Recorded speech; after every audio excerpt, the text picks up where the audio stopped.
are, whether recognizing loved ones, recalling past joys, or just remembering how to walk and talk and fry an egg. Memory is the chain that connects our past to our present. If it breaks, we're left untethered, incapable of leaving the present moment and unable to embrace the future. Remember when there were no MP3s but CDs? Didn't care about germs, no concern of disease. Street lights came on, we high-fived and we leave. Back in the days it wasn't so hard to believe that I would wake up as the Black Power Ranger, never scared of danger. Snapping my fingers to the beat of my drum, became addicted to fun. We would fight with our hands, never needed a gun. We would gladly chill in the house, play mom and daddy. The greatest feeling was when nobody could ever tag me. So happy, not being the last to be chosen, to run to the candy lady to buy us a Frozen. We were just kids up to no good. Remember the first time you watched Boys in the Hood? Rat tail in the back while my barber fades me. Do you remember when? Yes, no, maybe. When you would hear a song you like and you felt like it was about your life. Remember when you would write a letter to your girlfriend and she would read it to all of her girlfriends. Remember staying up all night, talking on the phone. Remember skipping class with your homeboys. Yeah. Remember G.I. Hey yo, I wrote this shit up all day. A long stay in the hallway. Harking back to an era of the tape play. Hitting on the track well, on the max cell. With the spitting the beginning of a rap tale. Elastic scoop from Luke shine vividly. In due time, produce rhyme synergy.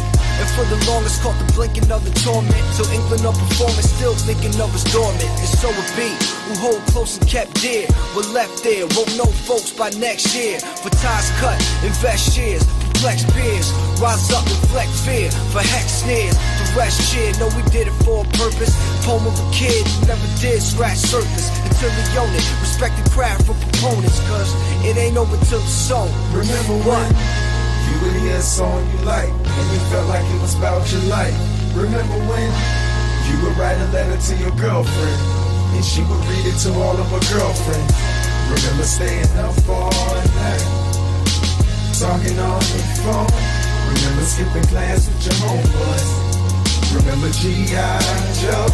I used to play Mortal Kombat with Matthew. I swore he used to cheat. I swear I could never beat him. Low sound with jawbreakers, I swear I could never eat him. Baddest chick in the school, I swear I could never meet her. Until I wrote her a letter telling her I'm a singer. Me and Terrence would draw pictures of sneakers. Me and Ashley used to be in the class singing. I wrote my first rap in the back of the class thinking, I'm feeling it, yeah. Feel alive, did you get feeling alive? If you feel it, raise your L in the sky. I remember selling my mixtape in high school. They was really kinda supportive at my school. I was selling cassette tapes for $5. I was making my own beats, I was beatboxing. Brown, brown sugar, that brown, brown, hey. Brown, brown sugar, that brown, brown, hey. Brown, brown sugar, that brown, brown, hey. Brown, brown sugar, that brown, brown, hey. Brown, brown sugar, that brown, brown, hey. Brown, brown sugar, that brown, brown, hey. Brown, brown sugar, that brown, brown, hey. Brown, brown sugar, that brown, brown, hey.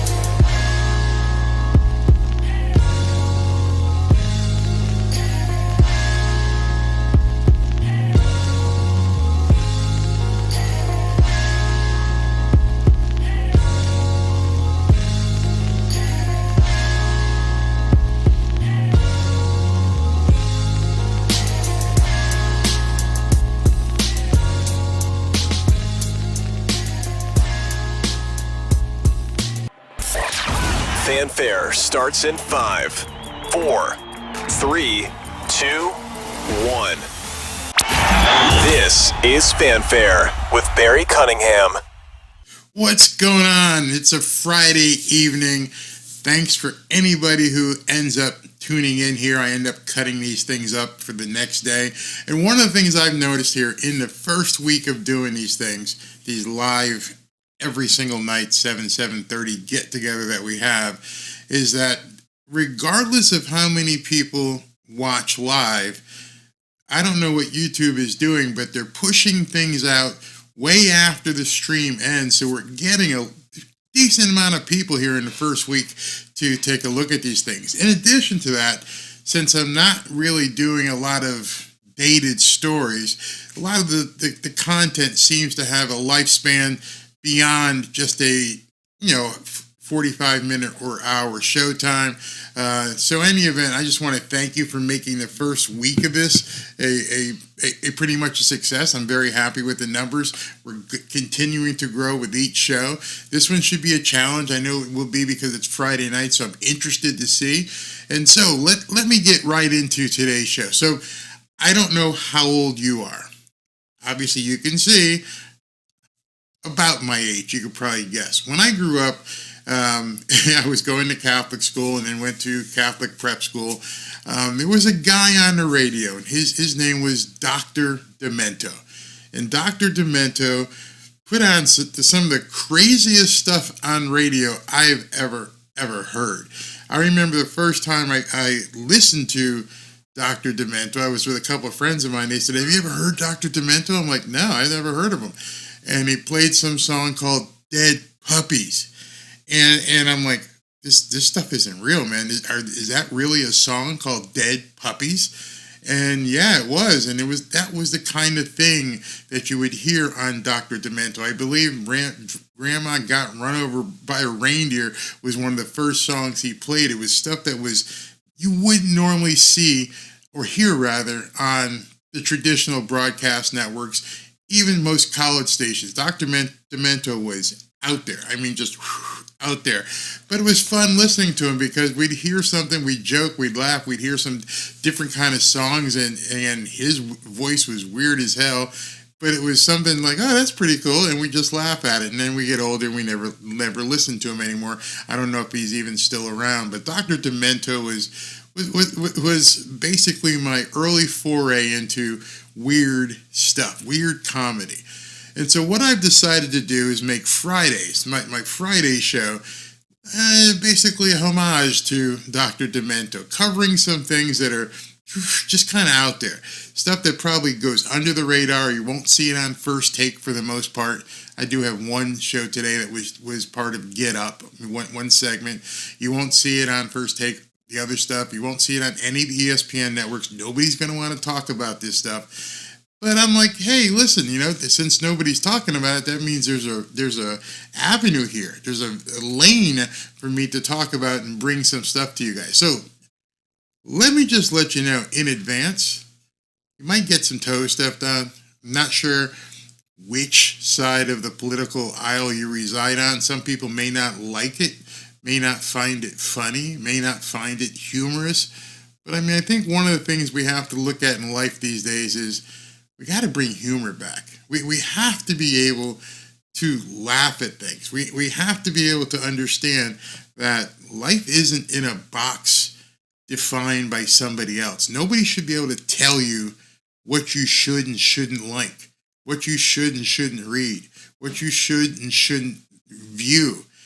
No, I am abhorred by cancel culture. I resist it in every single breath of my body.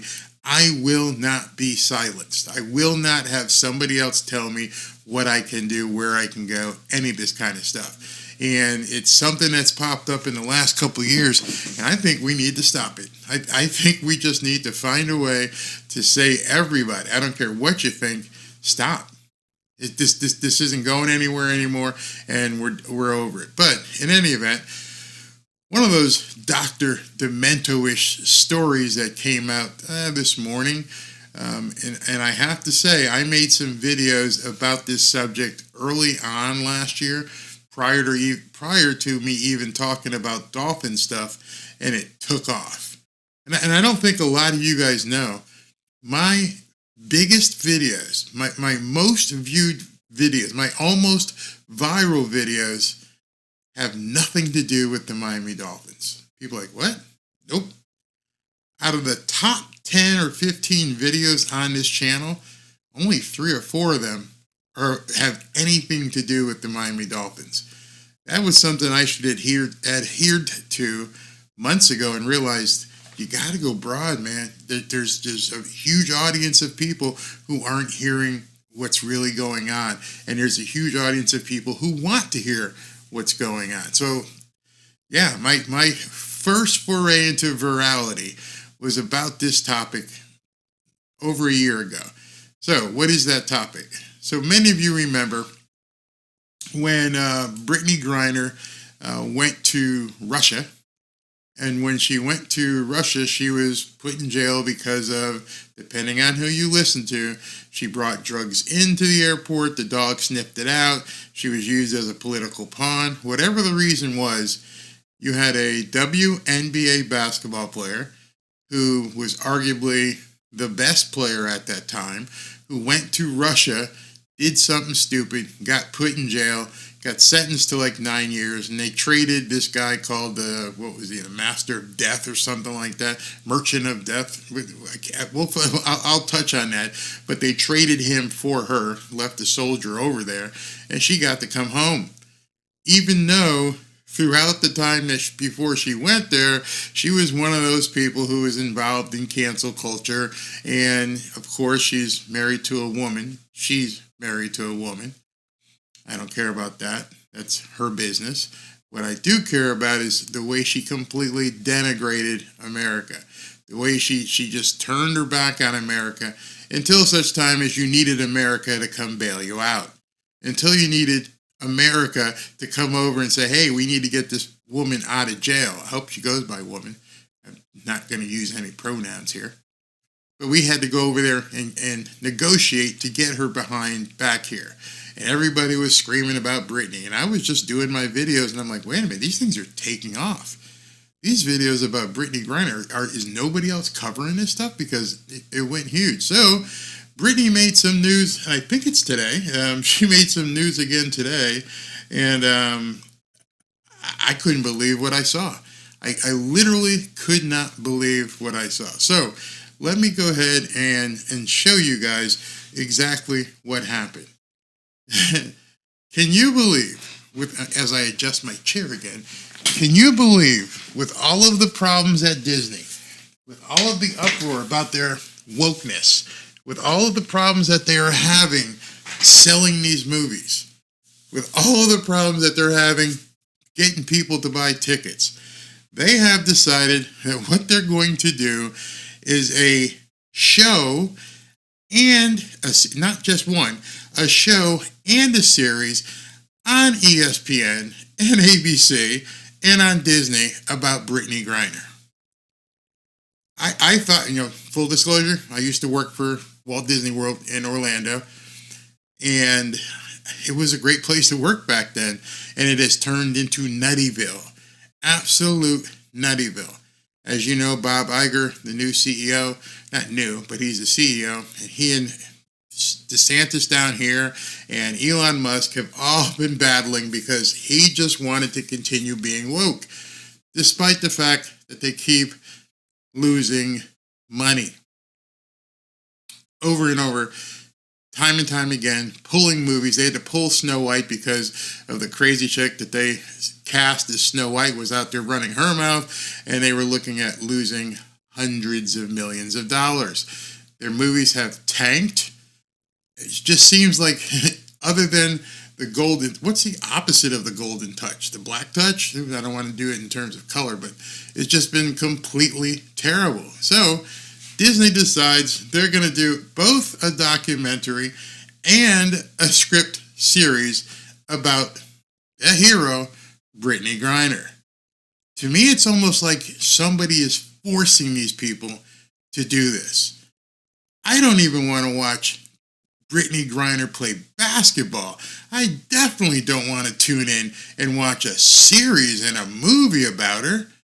I don't know who they think the audience is. The WNBA is skating along trying to get people to buy tickets. They've had an up year because you couldn't go down.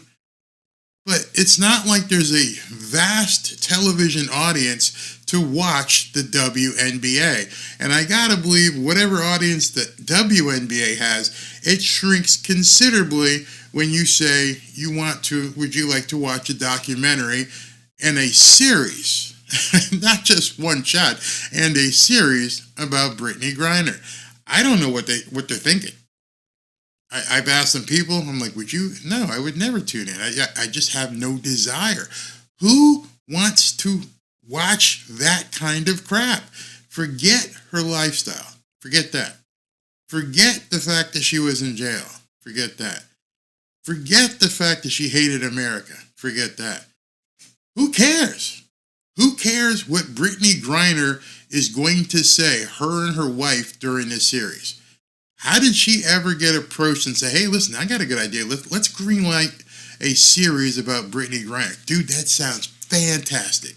We'll go ahead and get a camera crew. We'll get everybody out there, and we'll get, Robin Roberts, who used to be at ESPN, is at ESPN sometimes, is on Good Morning America, one of those shows. We'll get her to narrate and be the interview. People will love it. Greenlight, do it. Put the money out there. Let's go ahead and book this and start this series. People are just lighting dollar bills on fire. It is going to crash epically. So let's continue with this. And I'm not making it up. Brittney Griner will partner with ESPN and Disney on a documentary and a scripted series. Both a documentary and a scripted series are in the works, basically in production. July 15th, Las Vegas Team Stewart frontcourt Brittney Griner enters onto the stage during player introduction to the 2023 WNBA All-Star Game, blah, blah, blah, blah, blah, and nobody cared. So, let's talk about this series. On Thursday, ESPN and Disney announced an exclusive deal with Brittney Griner that will create both a documentary and scripted series. Robin Roberts of ABC News will also interview Griner, her first exclusive interview since being released from a Russian prison last December. Ooh, I can't wait to hear what she has to say. Not. Here's more from the release of the documentary. So now they've issued a press release. The documentary from ESPN Films will chronicle Griner's transcendent story in February 2022 while returning to her Russian team UMMC Ekaterinburg during the WNBA offseason. She was arrested at Moscow airport for cannabis possession, get off the weed, and later sentenced to 9 years in prison. You'd think if you're going to go play in Russia that you would know the actual laws of Russia before you go over there, but I digress. Despite outcries from the international sporting community, no, there weren't outcries from the international sporting community. It was a very limited outcry. And designation by the United States government as wrongfully detained. How'd that work out? So you decided to call it wrongfully detained, and you said, Russia couldn't arrest her, but they nonetheless held her. Griner was held under harsh conditions and prevented from speaking with her family for nearly a year. From the circumstances that led to her playing outside the U.S. despite being one of the best players in the sport, to her harrowing detainment and the unwavering determination to secure her freedom, as well as her subsequent advocacy for the release of other wrongful detainees. The documentary will feature exclusive footage, recordings, and letters to and from Griner during her time in prison. I'm bored reading that. I mean, just reading the press release, I'm like, what? Why would I tune into that? Why would you tune into it? I mean, that's probably not even worthy of Dr. Demento. I have no idea who would turn into this. The film will utilize exclusive footage and rare archival material to tell her story, including the circumstances that led to her playing overseas. What circumstances? She wanted to play and make more money. That's her circumstances. Her detainment and separation from her wife. You think Putin gave a shit about that? The fight to gain her freedom and her advocacy for the release of other wrongful detainees. There are fewer details about the scripted series that ABC's Signature will create. Disney's Deborah O'Connell praised Griner's unwavering perseverance when discussing the scripted series in the release. We are honored that Brittney has entrusted us to share her story of hope, faith, and determination across our platforms, said Deborah O'Connell, president of networks and television business and operations for Disney. Her unwavering perseverance helped shape her as an athlete, has now influenced her leadership as a human rights advocate. It was tough for me, even with my collegiate education, to read through that without laughing or even to get through it. It was that boring. It was incredibly boring. Who in their right mind wants to tune in to A documentary, and B, a series about Brittney Griner? Well, I don't know who, but I hope they go ahead and do it. I hope they just put all the money they possibly can, and I'll be covering it because nobody else will. You won't hear this on any other network. You won't hear this on any other news show. Maybe the first time when they launch it, we'll see the commercials. Brittney Griner, an up-close and personal look. Brittney Griner, what it's like to be detained in Russia. I can already picture the dramaticness of everything they're going to do, and it still will flop. Like I said, I don't know if people are being forced to make this crap, if they're just saying, listen, give them all the money. I don't know if there's kickbacks coming from the Ukraine money. I don't know.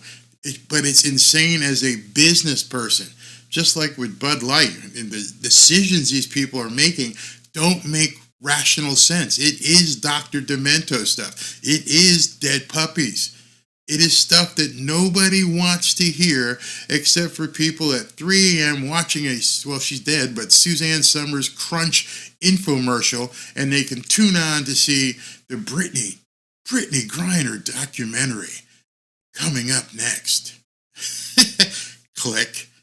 I mean, there's probably episodes of Law and Order I've missed that I prefer to watch than the Brittney Griner documentary. But for those of you who have remained and are still here and are watching, let me know what you think about Brittney Griner's documentary and scripted series, and do you have a desire to tune in? So let's see if it's, and I don't know what kind of commentary we hear. Okay, we've got some people. John Ginn says, is it popping up? Where'd it go? Come on, click the button. Why is that not working? I'm trying to click the button. It said, uh-oh. Why is my thing not working here? Okay. Anyway, John Ginn says, unwavering, she was against America until she needed us. Yeah, absolutely. I'm not sure why these things aren't coming. Oh, there we go. Bye-bye, douchebag. I don't know if you're talking about me for broadcasting this or you're talking about her for doing her documentary. Hey, Tom, what's going on? I identify as uninterested. Yeah, I definitely identify as that. Kaka says, not now, not ever. I might, Robert wrote, this is funny, I might want to hear what a Russian prison was like, but probably not enough to actually watch a segment. You know what would be really interesting? So they'll never show it. They'll never even ask it. So, Brittney, when you showed up as you are, with the tats and everything and how you look, I mean, you guys know how she looks, right? Let me go back to the picture here, because this might be a little bit important. Okay, so when you showed up looking like that, where'd they put you? Did they put you on that side or this side? There's a question that would be pretty fun to have answered. Maybe you can talk to us about that. Maybe they can say, hey, listen, so when I got there, they put me on the man side. And when I got into the man side, it was a little bit rough. Okay, tell us more. What happened when you had to sleep in the man side? Oh, you don't even want to know. No, we want to know. Now you're going to get some ratings. All right, talk to us, Brittney. Did they come into the cell at 3 o'clock in the morning? Did they give you a blanket party? Do something else? Those questions will never get asked. So Brittney, did you feel like you needed to eat a lot of borscht? What were the meals like? What was Big Shirley like when you got transferred in over on that side? How did Big Shirley and the girls treat you? Big Olga. You're in Russia. Big Olga or Ursula. How did they treat you? Did they rough you up? Did you get a couple there? Did you have to trade some stuff for cigarettes? Come on, Brittney, tell us. We want to hear that stuff. Now that might tune in for that. Boom, chicka, boom. I'm sorry. Like I said, this is Dr. Demento Friday. Wonder what gender showers were like.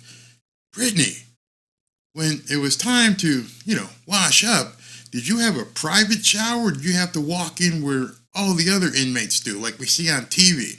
You know, I saw Shawshank Redemption. You know, it was an older prison, probably like a Russian prison looks these days. Did you know, the guy from the theater come in with the boys? What do you call them? The sisters? Did the sisters come in and want to talk to you? Oh, yeah, that would be some juicy stuff to listen to, but they won't talk about that. I know. What'd you say here? Don't say your thing isn't working while you're live. Yeah, it's it's working. Robert Rose says, I might want to hear what a Russian prison was like, but probably not enough to actually watch a segment. Well, maybe they could do it in a trailer so that, you know, we could do it and download it. I mean, that's some serious Hard Knocks. Brittney, Hard Knocks, Saturday at 11 p.m. Please, discretion is advised. Now we're talking. Now it's like, hey, get the remote. Boom, boom, boom. Let's go ahead and record this. But talk to me about her being an advocate for detainees and how she's really pushing. I don't want to hear that. No, thank you. Don't want to hear it. John Ginn says, how does the WNBA even have an all-star game? Great question. Because, what's her name? I don't know who the president of WNBA, but I know Adam Silver's cutting some big checks. Maybe that's it. Merchant of Death. That's who it was. The Merchant of Death. Do you guys know? Here's a little trivia. Do you know there was a movie that was basically about the Merchant of Death, and it starred Nicolas Cage? That was a pretty Lord of War, I think it was called. Great movie. You ever get a chance to watch that? That's a great movie. That's a movie that, you know, if they made something about Brittney, did she turn into a superhero over there? Was she like MacGyver in the cell? Was she able to make things that she could like listen into Putin and figure out what Putin was doing? Or did she, you know, get out of the cell and was like, what was that movie? Ordinary Citizen with the guy with Jamie Foxx, and he had tunnels all through the prison, so at night he could go wherever he wanted. That would be cool. Did she turn into like a Russian ninja? But if you're just telling me you just want to sit back and talk about Brittney Griner and how things were and how she's much more understanding about America, I don't want to hear it. I just don't want to hear it. No. Brittney probably scared off all the inmates. Did she watch movies about Gladiator? Yeah, how many times did you have to fight? I'm sure you were in prison for a year. Someone had to try you, and they're like, oh, this 6'9" woman, I'm gonna have to see what she's got. So, and you know, Big Olga is like, I'm her, me, her, and Brittany's like, well, not anymore. I run this shit. I run this shit now. I need your cigarettes. Boom, they get into a fight and they roll around and they just jabbing each other and the other girls are kicking her. That's some must-see TV. I kid, I joke about it, but in any event, I don't want to see it. I don't want to see the Brittney Griner documentary, and I don't know who else wants to. Now, let me segue into something. Some of you, I'm amongst Miami Dolphins fans. I understand that. There's probably some Miami Dolphins fans here. But did you notice ESPN turned into the Josh Allen Support Network this morning? I mean, Mike Greenberg from Get Up did a segment. He did a specific segment that seemed to have no place this morning, and it did nothing but tell you all of the virtues of Josh Allen. Maybe they were trying to get the eyes off of Sean McDermott from talking about 9/11. I don't know. But he came out on his show and did a 2.5 minute soliloquy on the virtues of Josh Allen. I didn't know we needed that. Sort of like, didn't think I needed a Brittney Griner documentary. Well, this mini documentary that, Greenberg put out there, it left me wondering, is Josh crying? Is Josh upset? Did Josh need a little pick-me-up? Why would you do this? What was the purpose of doing it? Yeah, it had some interesting information, but that I think nobody after the 2.5 minutes watched and went, I don't care, they're still 6-6. Yeah, you can say all these nice fluffy stats all you want. As you guys know, I'm not a big stat guy. They were pretty cool stats. I didn't know most of them. They're still stats. They're still 6-6. They're still fighting for their life. They're still going to have to run the table to get into playoffs. It made no sense. So I want to go ahead and show this to you. And you guys, if you haven't seen it, are going to get a chance to react to this and wonder to yourself, what the hell was Mike Greenberg thinking, and why? What is the purpose of this? So let's take a listen to this. I hope everybody can hear it. Let me get rid of that comment so it's not over top of it. All right, listen to this. Here's the deal. I know that Josh Allen has turned it over in 8 straight games and that he has the most turnovers in the NFL over the last 4 years. I think everybody here understands that. He's a turnover machine, absolutely. Still a great quarterback. I think he is a quarterback to be, I won't say feared, but regarded. He can hurt you. Okay, good premise thus far. I know you know that because you hear it all the time. It generally comes right after someone on television says, well, Josh Allen is a great player, but let's try something different here. Okay, so now he set the premise. He basically put the table settings out, put the forks and knives and napkins where they were, letting you know that you all know this stuff about Josh Allen. You all know that Josh Allen is a turnover machine, but did you know this? And he does make some points here that I'm like, no, I didn't know that. Let me know if you guys knew this stuff. Talk about just how great he actually is. Allen has 17 more touchdowns than he does turnovers this year. So for all the talk about those, do you know how many players have a better margin than that? 1. Dak Prescott. He's still 6-6. We all agree there? Yeah, he's still 6-6. So again, I'm not understanding why Greeny's doing this, but he'll continue. In fact, Allen has 94 more touchdowns than turnovers the last 4 seasons. Only Patrick Mahomes has a better margin in the entire league. Okay, that sounds great. But they're still 6-6, right, Greeny? Yeah, because I'm going to keep coming back to that, because nothing you're going to say is going to change the fact that they're 6-6 and fighting for their lives to get into the playoffs. Over those 4 seasons, while everyone has been busy talking about Allen's turnovers, do you know how many teams have scored more points than the Bills have? None. And only the Chiefs have had a better record. You see what I mean? I don't even understand why he's saying this. He's pulling up stats. I mean, I'm not sure who it was. Was it Thomas Edison or Ben Franklin or somebody said, lies, and statistics? Because you're pulling up stats. You're spending this time on ESPN during the middle of your show to prop up Josh Allen. Over those 4 seasons, Allen himself, personally, has 163 touchdowns, and his team has punted 174 times. He is a one-man offensive machine. And with 7 more scores this year, which knowing him, he'll get in like 2 weeks, he will become the first quarterback ever with 4 consecutive 40-touchdown seasons. Wow, that sounds incredible. 4 consecutive 40-touchdown seasons. Wow, that's amazing. He has no rings. And he's not going to get to the Super Bowl this year unless something miraculous happens. So again, I'll ask you guys in a minute, what are you telling us this for? Peyton, Patrick, Brady, Breeze, Brett, none of them did that. Allen is about to. So now let's consider where the Bills are right this minute. If their kicker makes 1 lousy field goal in Philadelphia, and if they don't have 12 men on special teams against Denver, they would be 8-4. If Tyreek Hill didn't drop or have the ball ripped out from his hands, they would have beat Kansas City. Again, this guy is a seasoned broadcaster. He's not some guy on a YouTube channel just out there. There was a reason for this. And I gotta believe, and he's a Jets fan, so I don't know why he would be pushing this Josh Allen narrative, as people would say. But saying if this didn't happen and if that didn't happen, the Bills would be 8-4. Well, if Tyreek didn't drop the ball, the Dolphins likely would be, 10-2. Yeah, 10-2. So I'm not sure why he's even saying this. And Josh Allen would be the leading candidate for MVP. Yeah, he just said that.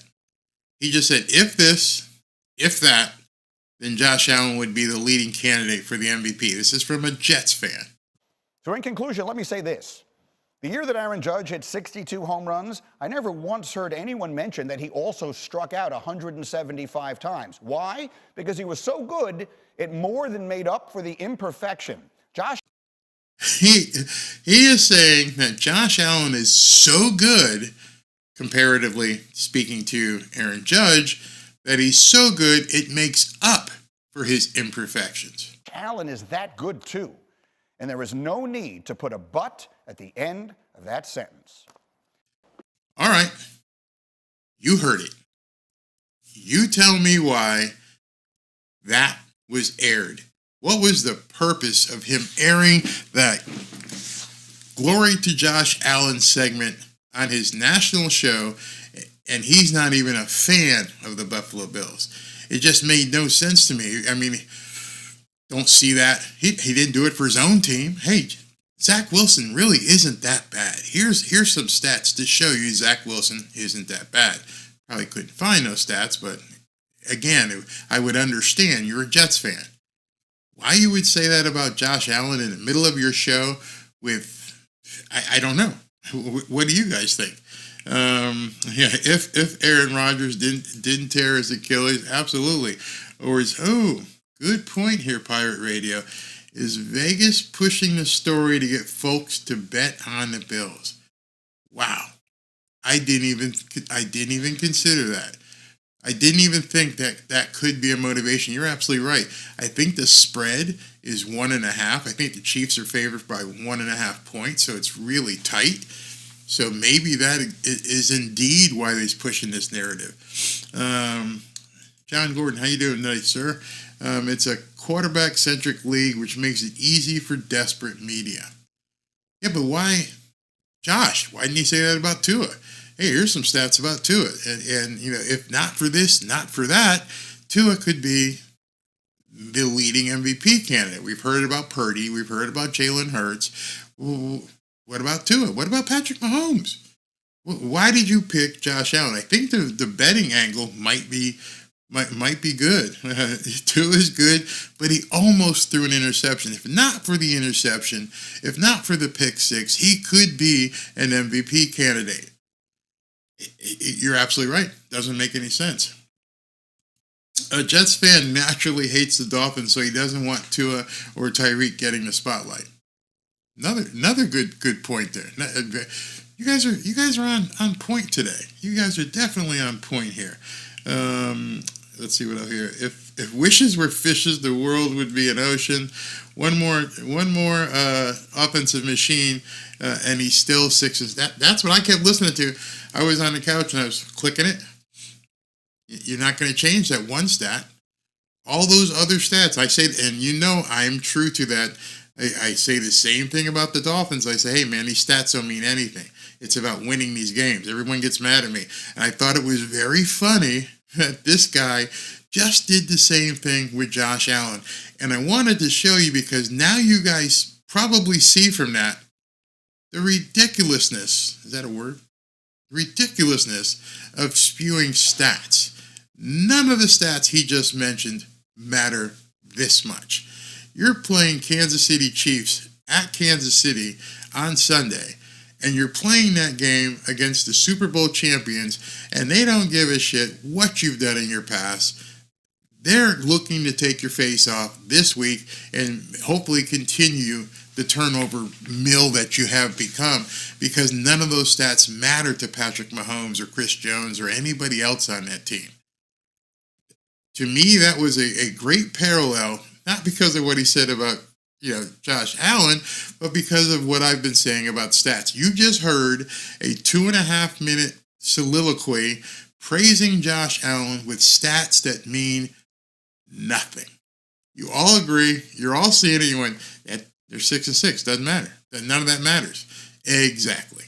I looked at it and went, this is going to be a great segment to show people you can put whatever kind of stats you want together. You can make them as flowery as possible. You can make them exalt you from the high heavens, but it doesn't matter. Your record is what counts. You're 6-6, and you got a game this weekend, and you have to win. There is no tomorrow. You go 6-7, you're not getting in the playoffs, and your head coach is probably going to get fired. You lose 2 games, you're definitely not going to get in the playoffs, and your head coach is probably definitely getting fired, just like your offensive coordinator. Stats don't mean diddly. What you got to do is bring it on the field every single game. So, by the way, let me just make sure I let you know. I decided what I'm going to do is 4 o'clock on Sunday. We're going to have a watch party. We're going to watch that Bills and Chiefs game. I'm going to keep this video from Mike Greenberg. I may sprinkle it in every time he, basically throws an interception or he fumbles. And if they win, good for them. I mean, this week, I don't know. Who are you guys rooting for? Do you want the Chiefs to win to knock the Bills further out, or do you want the Bills to win to knock the Chiefs out of potential home field advantage? That's a big question this week, and we can ask everybody. We can talk a little bit about it now, but I think you want to get the Chiefs out of home field advantage. They got the head-to-head with Miami, so if they end up having a similar or same record at the end of the year, it would go to the Chiefs as home field advantage because they beat the Dolphins. So I got to believe Dolphins fans this weekend are going to be Bills fans. That's another reason why I brought this video. So yay, Josh. Josh, go, go, go.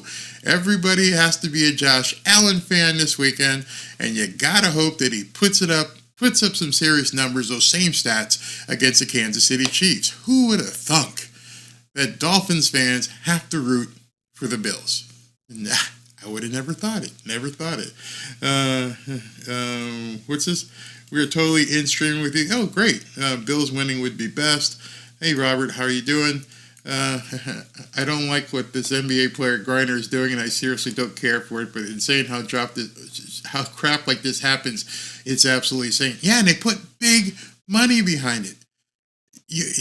Any of you guys who run your own business, you don't like to lose money. If something you got a product that's not selling, you don't keep selling at a loss. I mean, some people have lost leaders so they can do additional sales, but they're putting out a product that nobody wants. We already know it's going to tank. It's going to tank badly, and they're pouring money into it. So whose money is it? Tom Stockel says best scenario is Bills beat the Chiefs, then lose to the Cowboys. That would be pretty good. Shout out to Tom Stockel. I come to believe half of the interceptions are dropped by DBs. Every quarterback probably deserves double the interceptions they show. That's a good point. I could do that. Good point on rooting for the Bills this Sunday. Yeah, we got to root for the Bills. That's what we got to do. Yep. It's a mind screw up. It's like, wait a second. They're basically the arch rival, and this week you have to be Bills fans. It's like some sort of cosmic mind screw that we have to go through. We have to actually root for the Bills. This Sunday, if you join me, we'll have to root for the Bills. Whew, that's weird. That's very weird. Very weird indeed. I wonder how often that's ever happened. But in any event, that's what we got to do this weekend. Okay. So now I'm going to segue into the last segment. It's 45 minutes in. This segment here, I hope people don't get too pissed off. But as we talked about Brittney and the whole crowd that pushes that crap. So I don't know if you guys, and again, this might be a little third rail shit, but I don't know if you guys have seen or heard of the movie Lady Ballers. That movie is about they actually make fun of the stuff that's been going on. I have to be careful with my words here so the YouTube censors aren't listening to me. They have to make fun of that and say, at this point, you're forcing us to play along with your cosplay. You're forcing us to play along with your insanity. You're forcing us to not laugh in your face, but still laugh in your face. And I don't know, man. Something has happened in this country where the movies that we grew up watching more than likely couldn't be made ever again. I remember, as many of you do probably, watching Animal House. I remember watching Animal House and just laughing as hysterically as I possibly can. And I don't think that movie can get made again. I remember recently watching a movie called Tropic Thunder. Again, just hilariously laughing. I doubt that movie can get made. I doubt a stand-up routine by Eddie Murphy could be played in movie theaters ever again.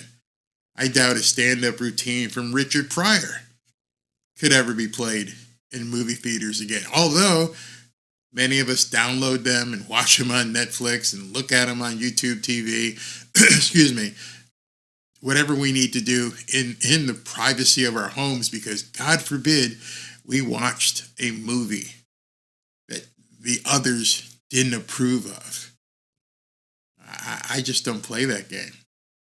One of the funniest movies of all time had more laughs and took on every stereotype possible. And I doubt it could be played today. That means remade today. And I'm talking about Blazing Saddles. Humor has been just taken off the menu. We can't laugh anymore. We're not allowed to laugh in public. You used to be able to laugh at things. What was the movie? Porky's. Porky's was hilarious. Gonna give you a night to remember. Awesome movie. Makes you laugh. Laughed at things. We could probably just list 20 or 30 movies off the top of our head that were like, wow, that's funny. And they wouldn't let us make that movie ever again. I don't find that to be progressive. I don't find that to be progress whatsoever. I find that to be a symptom of what some of the worst governments in history did to people. They made it a crime for you to laugh. It made it a crime for you to have fun. Those of you who are old enough to remember Don Rickles. Don Rickles insulted everybody. People would go and buy tickets up front to be insulted. Oh, hey, you buy that or did you steal it? His humor, you all laughed at it. It was funny. And I'm like, I don't understand what's happened to people. These kids, and I say kids because I assume that's who I'm seeing, can't laugh anymore. Excuse me. How sad is that you can't have fun? Fun has to be defined and stay within a certain boundary because somebody might get offended. I've been black for quite a long time. I remember watching Archie Bunker. I remember watching Sanford and Son, the guy who was a junk dealer.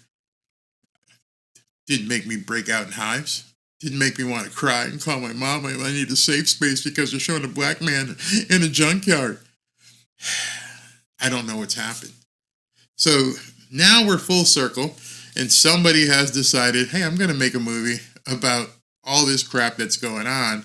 And the biggest thing about it is, just like with the Brittney Griner documentary, I don't understand how the option of not watching doesn't matter. I don't want you to see it, therefore it shouldn't be made. I don't think that you should be watching this offensive stuff to me, so you shouldn't be able to even want to watch it or see it. There's a segment in Blazing Saddles. I hope I don't get dinged by YouTube, but there's a segment. I only have like three seconds of it because I don't want to get in trouble, but it's hilarious. Absolutely hilarious. Tell me if you guys remember. I'm gonna have to do it quickly. Tell me if you remember this. Hey, where are the white women at?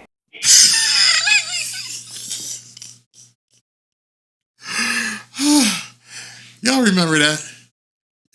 In Blazing Saddles, That movie couldn't be made now. That movie could not be made. It was Cleavon Little, what's the guy's name? Gilda Radner's husband. Oh my God. Gene something. It's hilarious. Mel Brooks was a comedy genius. We all laughed at it. Where are the white women at?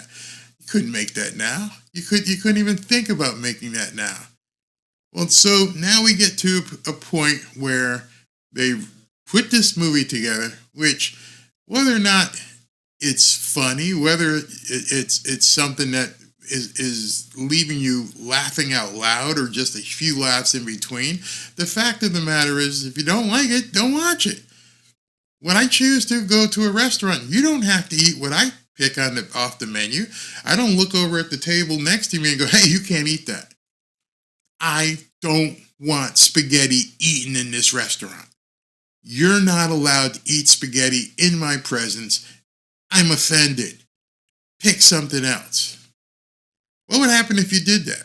What would happen if you went into a restaurant and looked over at the table? Did they just order spaghetti? If they ordered spaghetti, I'm going to be pissed. I'm going to take my phone. I'm going to take a picture. I'm going to TikTok it and say, this restaurant serves spaghetti, Italian food in here. And I'm going to make sure all my 1.2 million followers know that you serve spaghetti. Well, sir, that's what they wanted. I don't care that that's what they want. The fact that you offered spaghetti is enough for me to get my pals and run wild over your restaurant. I think we're going to come out and we're going to do a protest in front of your restaurant because you chose to serve an ethnic food. Sound stupid? It used to. It used to sound stupid. It was completely far-fetched. A year ago, 2 years ago, that could ever possibly happen. But then again, a year ago or 2 years ago, men didn't play women's sports. You see how fast that changed? Do you see how quick that changed? I didn't say gay. I've had gay relatives since I was in high school. I've had gay friends. I've had gay employees. Now, even the gay people knew that they were women or guys. Now, in the last year or two, we can't say you can't use that bathroom or play this sport because, oh no, I'm who I am. I identify and now I can do it. That didn't happen. As far-fetched as my example of not being able to eat Italian food in a restaurant because you get offended, tell me we're not heading down that road. It's crazy. So let's watch the trailer for this movie. If you haven't seen it, it's absolutely hilarious. In a world where women's sports is being transformed, the Daily Wire calls foul with the most triggering comedy of the year.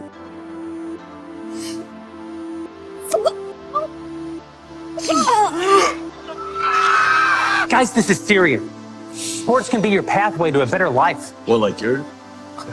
Please don't steal my catalytic converter again. Winning matters. It's the key ingredient in becoming a winner. Maybe we should try it sometime. Are you gonna move? I am not. Let's cut to the chase. I know you're not a woman. Hey, you don't know how he identifies. If you can beat them. What do you know about the U.S. Opens for the Global Games? You want us to compete as women. That part cracked me up. Having been a former shot putter, and I remember, training some of the young girls that wanted to be shot putters as well, and some of them were really good, but they had the lesser weight. It was lighter. I think the girls was 8 pounds or 9 pounds. The guys was 16, and so it was obviously a much bigger sphere than what the girls had to use, but we all didn't have a problem with it. That's, you didn't want to step in, you didn't want to use the 16-pound sphere. You wanted to use the 8 or 9 pound sphere. But now, if you want to use it, I don't know. You're going to make me let you use the lighter sphere because it doesn't make any sense. It's a tongue twister. $5,000 prize. My lover says you were a great coach back in the day. Join. This is the way the world is now. My 8-year-old daughter told me all about it. So a guy can become a girl with no physical changes at all. Oh, that's It's called gender fluid. So I can be a woman on the court and a man in the bedroom. I can't believe it. Nice. You mean when you're sleeping? Yes. But that little girl, they are telling you nowadays, she can decide she wants to do, the surgery. Coach. Alex. We could play basketball. We have to get the whole team back together. It's time We're in. I'm in. I'm in. to play Lady Ballers. Man up. like a girl. That's right. I'm with her. I'm in my room. This is my room.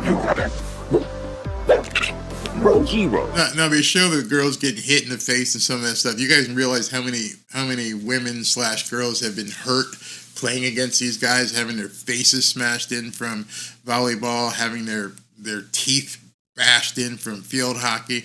It's happening at an alarming rate. Where did they go? Day one of being a girl athlete. Oh, Dylan Mulvaney. I love being a girl. To Sheroes. We could dominate every woman's sport. Running, swimming, soccer. I said sport, Felix. I said sport, soccer. It's ladies basketball, boys. Nobody watches. Dunks.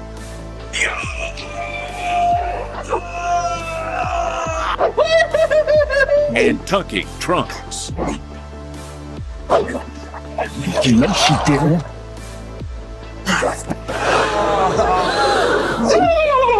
That's the biggest I've ever seen on a lady. I don't care. Lady Ballers. So I watched the movie. It's not like Animal House. You're not going to laugh the whole way through, but it's got its points where it's funny. And it's just, I think the funniest part of the whole thing is when you realize you're not watching a comedy.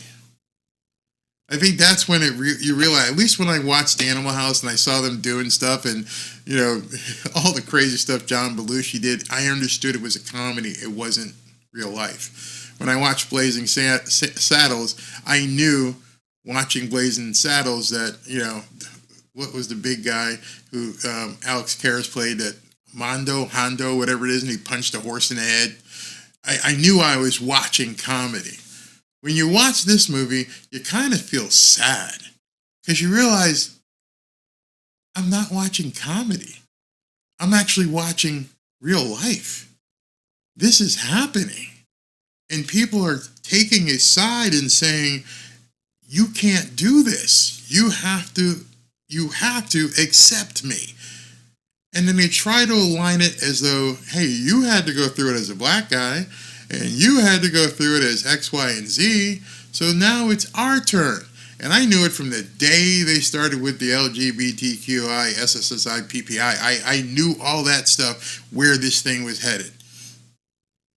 It's insane. And so there were a couple articles just showing you what I was just saying. This article says Lady Baller film gets hundreds of positive reviews despite LGBTQ plus backlash. And it talks about the backlash. A controversial new film mocking transgender women in sports has received hundreds of reviews online. Oh my God. Oh, the horror. Oh, the absolute horror that people are giving it positive reviews. Oh my God. Remember I said about the restaurant serving Italian food and you don't want it sold? I'm going to be an activist and say you're not even allowed to eat it. The film has been slammed as transphobic by LGBTQ plus people and their allies, but many people took the movie rating website Rotten Tomatoes to give Lady Ballers 5 stars.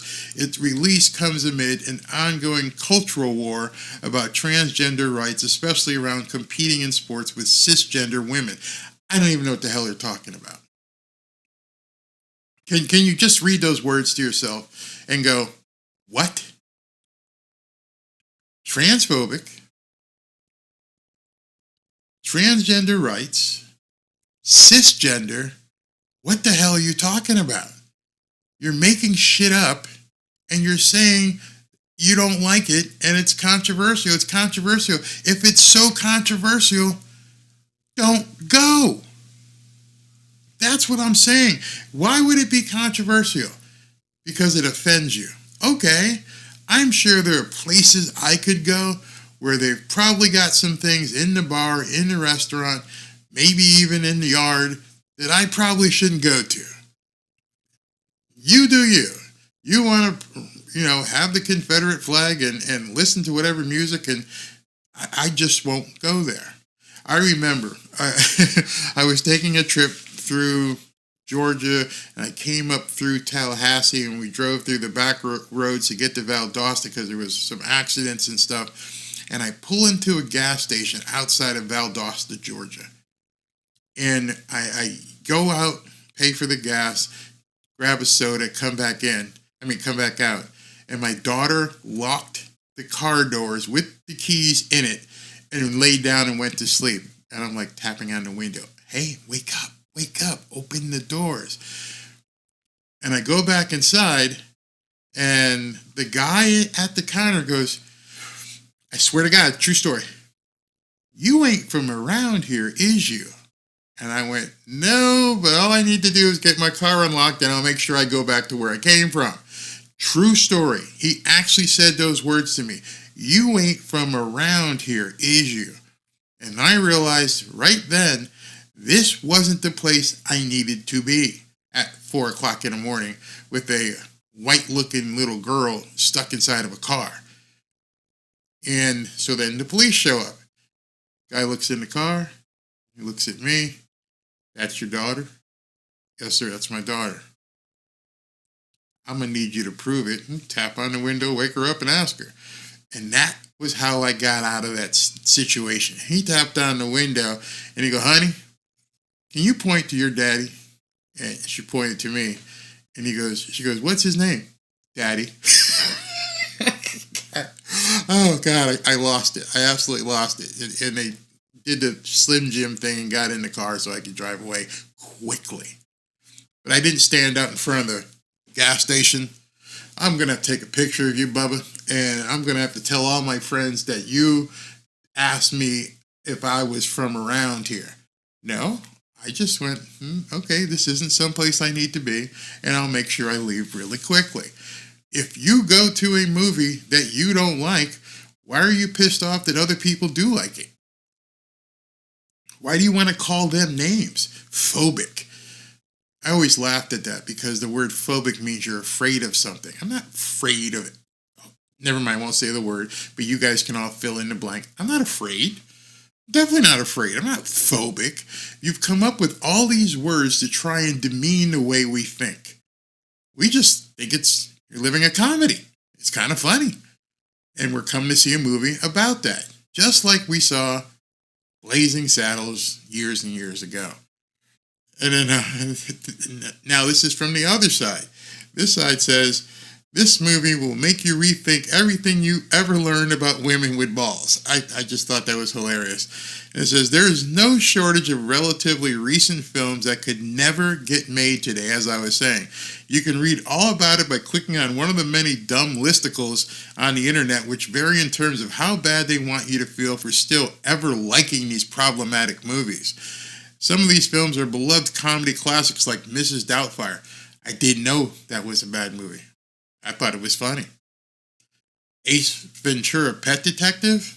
Had no idea that was problematic. How many times you guys watch that? I see Ace Ventura clips all the time when talking about Dan Marino and the Miami Dolphins. What the hell is wrong with Ace Ventura? Tropic Thunder, I mentioned early. Yeah, you could never make that. And while others are forgettable flops such as Juana Man and Sorority Boys. Yeah, those are movies, some of which we liked. I liked Mrs. Doubtfire. Definitely loved Tropic Thunder. Like I said, Don Rickles, Eddie Murphy, Richard Pryor, Lenny Bruce. I remember I used to listen to some of his stuff. You're not allowed anymore. Why? Because you don't like it. You don't want me even listening to it. That is dangerous. I think you guys can agree. That is where danger is coming from. I got one more here. Lady Ballers. Activists, what happened to advertising? Activists not laughing at gender-bending comedy about transgender athletes. You know, I was told when I wrote something not to use the same word twice in one sentence. They used the same word twice in like 10 words. And this one here, it just goes on. It says the conservative pundits. Who cared who used to make a movie? We all know it didn't matter who made a movie back in the day. I would go see a movie by Steven Spielberg just as soon as I'd go see a movie by Keenen Ivory Wayans. Oh my God. You want to talk about a movie that couldn't get made? Do you remember the movie I'm Gonna Get You Sucker, where they made fun of basically blaxploitation movies? I remember as a young kid, not too young, going to see Superfly and seeing Pam Grier, who she was hot back in the day. Couldn't make these movies anymore because you're not allowed to see them because I don't like them. I'm not saying you need to like Lady Ballers.